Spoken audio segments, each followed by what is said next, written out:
No, this is a good question. We never talked about this guy. A Buckshot L64. Hey, Lonzo, can you talk about Coolio?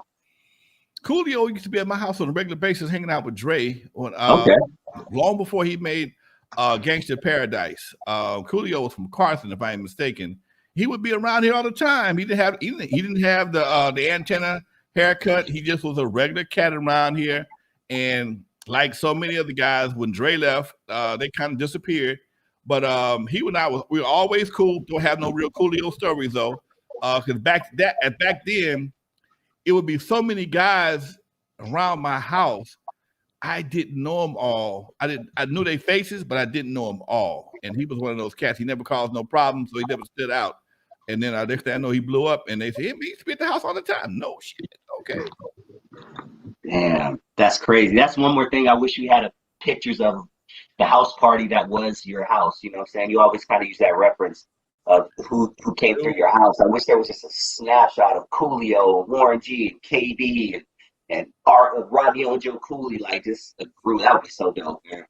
You know, yesterday I did a podcast with a friend of mine, Peanut, AJ Johnson's brother, and we were just talking about all the stuff that we've done and we used to do. And you know, the Eve After Dark was one of those spots. My venues have just as much historical value, have just as much historical value as I do. Okay.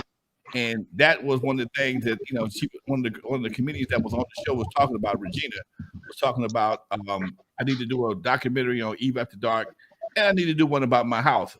It's just those two spots have launched so many careers. It's been ridiculous. And you know, it was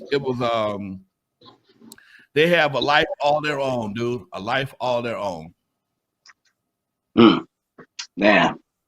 Mike Klein, this is a good one. I mean, not Mike Klein. Easy Steve mentioned Mike Klein. He says, Mike Klein has a gag order from Suits with Ruthless Records. Any way to get Mike Klein to talk, or is there an expiration or some sort of a statute of limitations on gag orders? I don't know. It all depends on what a gag order could be. What you call that?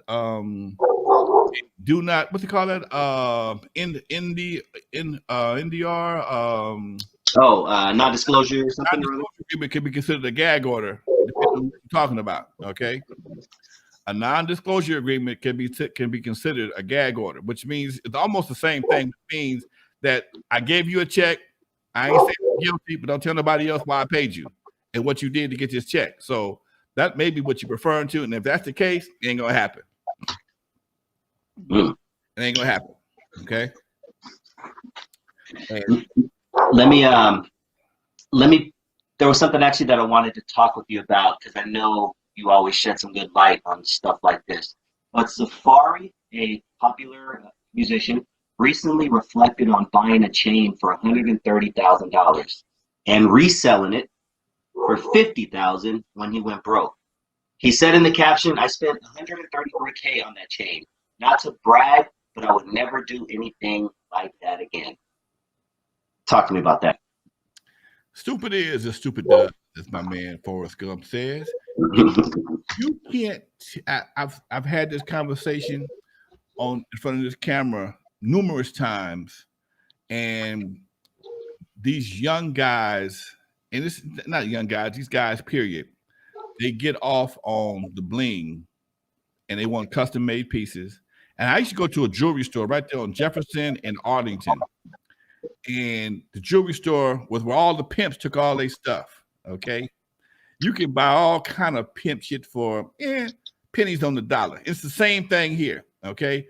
We have been convinced that having all this extra, having this bling made us a better man or give us a chance to show out, and we'll spend all our money. You bust your ass all this time to get a hit record, a movie deal, or whatever the case may be. And as soon as you get the money, you can't wait to give it back. And I never understood that. And even Jake the Jeweler, he was on a show one time talking about how much money he charges for these various pieces. And to hear him say it, that a lot of the jewels are just barely, they're good, they diamonds, but they work diamonds. You know, you got various classes of diamonds. Some of them are lower class diamonds. Yeah, his money is made in the labor, and whether it's a chain, a custom car, or whatever it is. In most cases, when you spend, if it's a chain, somebody make a custom chain for you, the labor it's going to cost you X amount of dollars. If you have to sell it, you're only going to get so much money for the scrap metal, because that's what they're going to scrap it. They're going to scrap out the diamonds, scrap out the gold, and it's going to be okay. If you have a car that have a $50,000 paint job on it, and most of that money is going to be in the labor. So if you had to sell that car, you probably won't get your money out what you paid for, out of what you paid for the paint job. You might the wheels, the tires, all that stuff goes down in depreciation. I was watching the thing today. Woke up this morning and it was a cat on there. It was talking about motorcycles, choppers, how choppers used to be the bomb. Everybody had a chopper remake show, American Chopper, blah, blah, blah. And this one chopper he bought for $80,000. Well, it was when it was first made, it was valued at $80,000. He bought it for $8,000.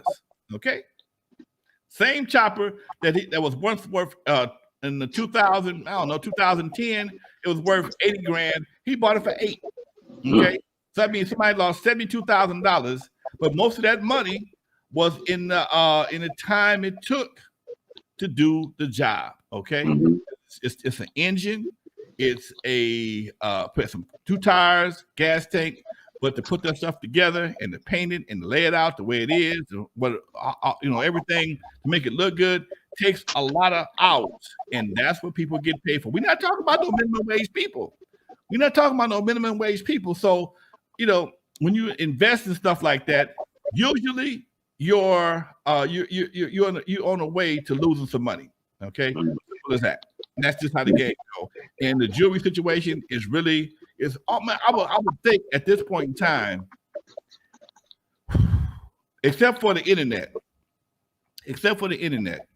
I would think by now it would have played out. But because the internet gives you a chance to get some international and global oohs and ahs temporarily, because it's all temporary. Just like when Homeboy had the diamond, $24 million diamond stuck in his forehead.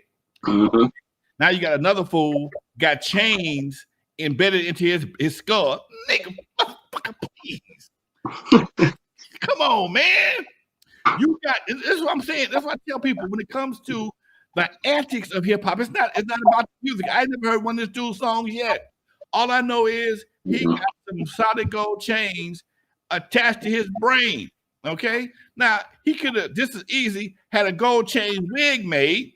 Okay, but no, he had to outdo Homeboy that had the $24 million diamond embedded in his skull that had his brain leaking. Your brain leaking like a bad pipe, okay? And somebody else realized, oh, I'm gonna take this right here and put, and this. If you look at it, dude, look at it. Even with the tattoos, everybody got tattoos, but tattoos are all labor. Okay, it's all labor. So you getting tats, I looked at them Island Boys today. They were talking about how their popularity is starting to drop. Oh, idiots! And, their popularity started to drop. But I looked at them. I mean, these dudes got at least, I don't know, maybe 15, 20 grams of tattoos on that you can't just wash off on your face and your neck. You can't wash them off. So you did this for attention. You got the attention, and because things like this happen so fast, the 15 minutes turn into 10 or 5 minutes as opposed to 15. Because if somebody coming up, as soon as you hit the set with your tattoos, somebody else is getting tatted, ready to take your spot. Okay, somebody getting tatted, ready to take your spot, and dude, you ain't your shit no more. You ain't your shit. I feel like the Island Boys would not have came off as good as they are back in like 1991, 1992. I mean, people are giving Vanilla Ice shit, because he was from outside of Miami. You know what I mean? Like, I just feel like they make a mockery of us, to be honest. I don't know. You know, man, since Vanilla Ice, they've been trying to get them a couple of possible mega white folks to keep their thing going. They got a couple of them with Justin Timberlake. He sings like a brother, but he can dance. And you got Eminem, he's good. But you needed I guess you needed something else other than Tekashi, because so they came up with them two Island Boys, which, man, I that's what I'll never understand that one, dude. I don't understand. I'm sorry. I know I'm old, but damn, I ain't stupid. Okay, I may be old, but I ain't stupid. Okay, and I think that's one of the things that we're missing right now. It's like I was talking to a friend of mine the other day. We're talking about education. They don't teach civics no more in school, so you don't know what your politicians are supposed to be doing. They don't teach cursive writing. If you write something in cursive, the kids thinking that's another language. Facts. They gave us basic stuff like phonics, A-E-I-O-U, and sometimes Y. Took that shit out. Okay. Anything that gave you a chance to learn, you could not use a calculator in my day. They had them, but you couldn't use them. You had to figure it out the long way and understand why you got the number that you got. Okay. You had to do that. It made a big difference long term in your life. I mean, reason why my studio could look the way it does right now with all the different gadgets I got going on, I understood at an early age the ins and outs of audio and video. I was the kid with the AV card. I had AV in junior high school. Okay, I'm bringing the projector to. I'm the one that got to go to the projector room, get the projector, and bring it back to the class and take it back to the take it back. Yeah, I was that kid. Okay. I also had wood shop and metal shop, and I could weld. You things that I got in junior high school and high school. You got to go to IE with a UEI now to get. You got to spend 75, 80 grand to how to weld these days. Okay, big difference, man. Big difference. It's damn man sad, dude. It's a big difference. Damn man, it's sad, dude.